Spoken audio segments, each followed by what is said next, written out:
Hello everyone, welcome back on your English YouTube channel, Mast English Classes. I am Rakesh, your English motivator and trainer. First of all, I would like to say Happy Raksha Bandhan, all of you. Friends, today I will discuss about रक्षा बंधन related word. Friends, मैं आज आपके साथ चर्चा करूंगा Rakshabandhan related word. इसका अर्थ होता है कि ऐसा वर्ड जिसका उपयोग आप रक्षाबंधन में करते हैं. तो किस प्रकार की वर्ड है उसकी चर्चा आपके साथ होगी. आप सबों को रक्षाबंधन की हार्दिक शुभकामनाएं. तो चलिए चलते हैं अपने वोकैब की ओर. पहला है, यदि आप रक्षाबंधन की बात करते हैं, जिसे आप बोलते हैं भाई बहन का त्योहार, या तो इसे आप रक्षाबंधन कह सकते हैं या आप इसे कह सकते हैं सिबलिंग फेस्टिवल. मतलब रक्षाबंधन का त्योहार या भाई बहन का त्योहार. भाई बहन को आप इंग्लिश में सिबलिंग्स कहते हैं. तो यदि आप भाई बहन के त्योहार की बात करेंगे, क्या करेंगे? Siblings festival. इसके बाद सबसे पहले बातें होती है राखी की. राखी को आप इसके थ्रेड कहेंगे या आप इसे सिबलिंग बॉन्ड कह सकते हैं या आप इसे राखी कह सकते हैं. आप राखी के लिए इस तीनों वर्ड का प्रयोग कर सकते हैं. अधिकांश आप राखी के लिए राखी का ही प्रयोग करते हैं, लेकिन ये आपकी जानकारी से बता दिया कि इसका दो वर्ड और होता है जिसका आप राखी के लिए उपयोग कर सकते हैं. अब राखी के बाद बातें होती है राखी बांधने की. तो राखी बांधने को इंग्लिश में आप टाई राखी कहते हैं या बाइंड राखी कहते हैं. यदि आपको हो तो आप बाइंड राखी का ही प्रयोग कर सकते हैं. दोनों आपके लिए सही हो जाएगी, बाइंड राखी या टाई राखी. अब उस राखी को बांधा जाता है कहाँ? कलाई पर. तो कलाई को इंग्लिश में आप रिस्ट कहते हैं, WRIST. जब राखी को बांधा जाता है तो राखी के डोर को बांधा जाता है, तो डोर को इंग्लिश में आप थ्रेड कहते हैं, THREAD. आपने राखी को कहा राखी और उस डोर को क्या कहा आपने? थ्रेड कहा. राखी बांधने के क्रम में अंत में एक गांठ लगाई जाती है जिसे बोलते हैं गांठ बांधना.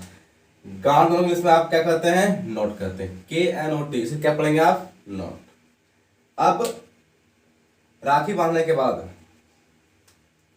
माथे पर तिलक लगाई जाती है. तो सबसे पहले सिर को क्या कहते हैं? फोरहेड कहते हैं, जहां पर लगाई जाती है तिलक. और तिलक को एनॉइट या तिलक, इसके लिए अधिकांश आप तिलक का यूज करते हैं, बट इसका एनॉइट भी होता है. आप इसके लिए एनॉइट का प्रयोग कर सकते हैं.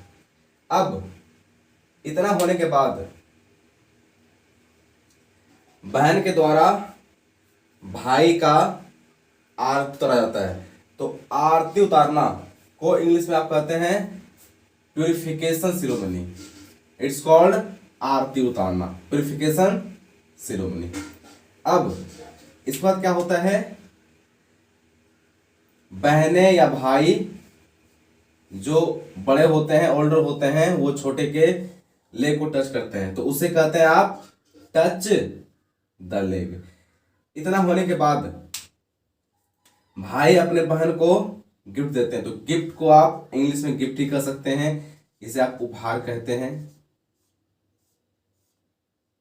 इसके बाद भाई बहन सिबलिंग्स एक दूसरे को मिठाई खिलाते हैं. तो आपको ये कॉमन वर्ड है, मिठाई को इंग्लिश में आप स्वीट्स कहते हैं. इस प्रकार की सारी वे आपके साथ की जाती है और इस प्रकार की सारी वर्ड रक्षाबंधन से रिलेट करती है.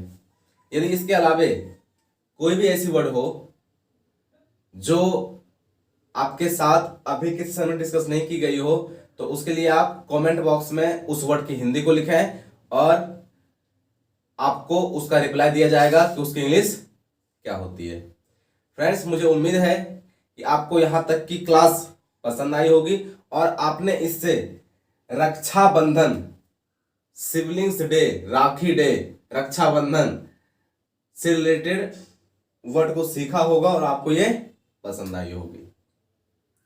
यदि आपको ये पसंद आई हो तो आप इसे दूर दूर तक शेयर करें ताकि आपके अलावे इस जानकारी औरों को भी हो सके। फ्रेंड्स, मैं एक बात कहना चाहूंगा कि आज का दिन राखी का दिन है और यह दिन बहुत ही महत्वपूर्ण है भाई और बहन के जीवन में। इस दिन का इंतजार प्रत्येक इंसान को वर्षों से होता है कि साल में एक बार रक्षाबंधन आता है और सब इसका सेलिब्रेट एक अलग तरीके से करते हैं। तो मैं ये कहना चाहूंगा कि प्रत्येक भाई अपने बहन से प्रॉमिस करें कि जिस प्रकार आप खुद की सिस्टर को रिस्पेक्ट देते हैं उसी प्रकार आप प्रत्येक सिस्टर को रिस्पेक्ट दें, क्योंकि वो भी किसी ना किसी की सिस्टर होती है और हमारी ये वे होती है, मॉरलिटी होती है कि मैं भी उसको एक सिस्टर के रूप में और उस वे में उसका रिस्पेक्ट दूं और उसका साथ दूं। तो चलिए अब मिलते हैं अगले वीडियो में, तब तक के लिए bye bye. Happy Rakshabandhan all of you, always watch it.